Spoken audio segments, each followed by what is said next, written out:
Bonjour pour cette deuxième vidéo sur les bases du développement personnel, comment on peut s'améliorer en allant de la base. Aujourd'hui, on va voir le principe du mirroring ou l'effet miroir. Qu'est-ce que cela veut dire?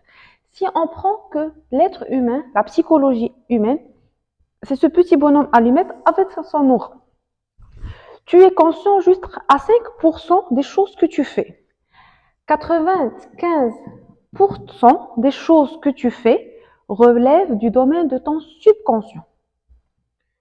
Si on veut appliquer cela à la notion du mirroring ou l'effet miroir, c'est que ta psychologie inconsciente va contrôler 95% de ta vie. La question qui se pose, c'est comment?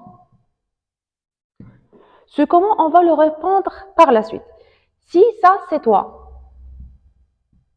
et ça, c'est une autre personne que tu viens de connaître ou que tu connais, un ami, une personne de la famille.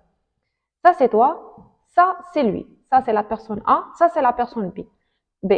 Quand vous êtes en interaction, c'est votre subconscient qui va générer cette interaction. Comment? Parce que les parties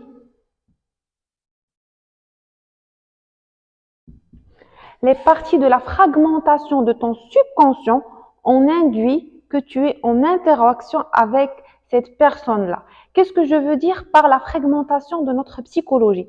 Ce sont les blessures d'enfance, les expériences d'enfance, la relation des parents, la relation des êtres chers, les expériences spéciales qu'on a vécues.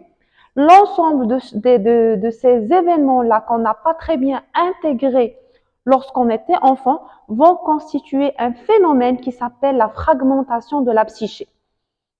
Et dans un parcours de développement personnel, on est amené à réintégrer notre psychologie ou notre inconscient par l'effet miroir. C'est grâce à l'effet miroir qu'on a avec les autres individus de notre entourage qu'on peut savoir qu'est-ce qu'il y a au niveau de notre subconscient, comment on peut le guérir, l'observer ou tout d'abord le prendre conscience, l'observer, le guérir et l'intégrer pour qu'on puisse arriver à la chose qu'on désire. Par exemple, on prend que cette personne n'aime pas la colère. Soit il y a deux cas de figure. Soit cette personne, elle est de nature colérique, soit de nature soumise. Et dans tous les deux cas, c'est que c'est toi que tu t'es attiré cette personne par la fragmentation de ta psychologie. Du coup, s'il y a dans ta psyché une partie qui est non intégrée vis-à-vis de la colère, tu vas t'attirer des personnes colériques. Ou tu vas t'attirer des personnes soumises parce que la fragmentation va agir sur les deux polarités. Soit on va s'attirer la même chose qu'on n'aime pas ou qu'on ne réprime, ou soit on va s'attirer la chose tout à fait contraire de la chose qu'on réprime. Les deux polarités vont être attirées en fonction de plusieurs caractéristiques. Du coup, si la personne elle est colérique, elle va s'attirer une personne dans son subconscient, il y a de la colère et de la soumission. On ne peut pas savoir ça depuis le début, c'est impossible. Mais à force et à mesure qu'on avance avec la personne, on aura des révélations vis-à-vis de cette personne qui vont nous induire que voilà cette partie de nous, il y a comme si un signal qui te dit cette partie de toi, elle a besoin d'être intégrée. Un autre exemple que pour les personnes, ils arrivent à comprendre. Si on a été élevé par un parent qui est par exemple avare, et on a beaucoup de croyances, de jugements sur les personnes avares. On peut s'attirer quelqu'un qui est avare, mais il ne va pas le montrer depuis le début. Il aura des émotions et beaucoup d'énergie au début, mais cette personne soit va être avare pour qu'on arrive à intégrer cette partie de la psyché qu'on n'a pas intégrée petit lorsqu'on a refusé ce parent avare ou on l'a jugé. Ou on va s'attirer une personne qui dépense beaucoup.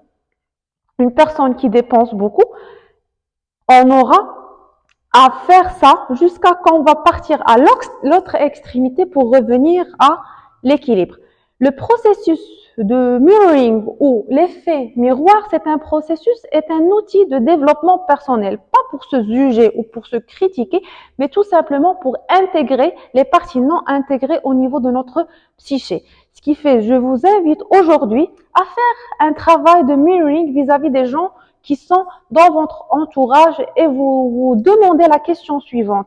Quel est le message de cette personne à me transmettre par rapport à ma psyché?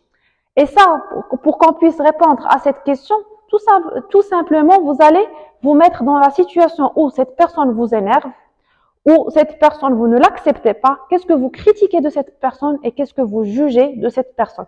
Lorsque vous êtes capable de noter les 4 caractéristiques par rapport à une personne donnée, vous allez savoir quelle partie de votre psychologie vous n'avez pas encore intégrée.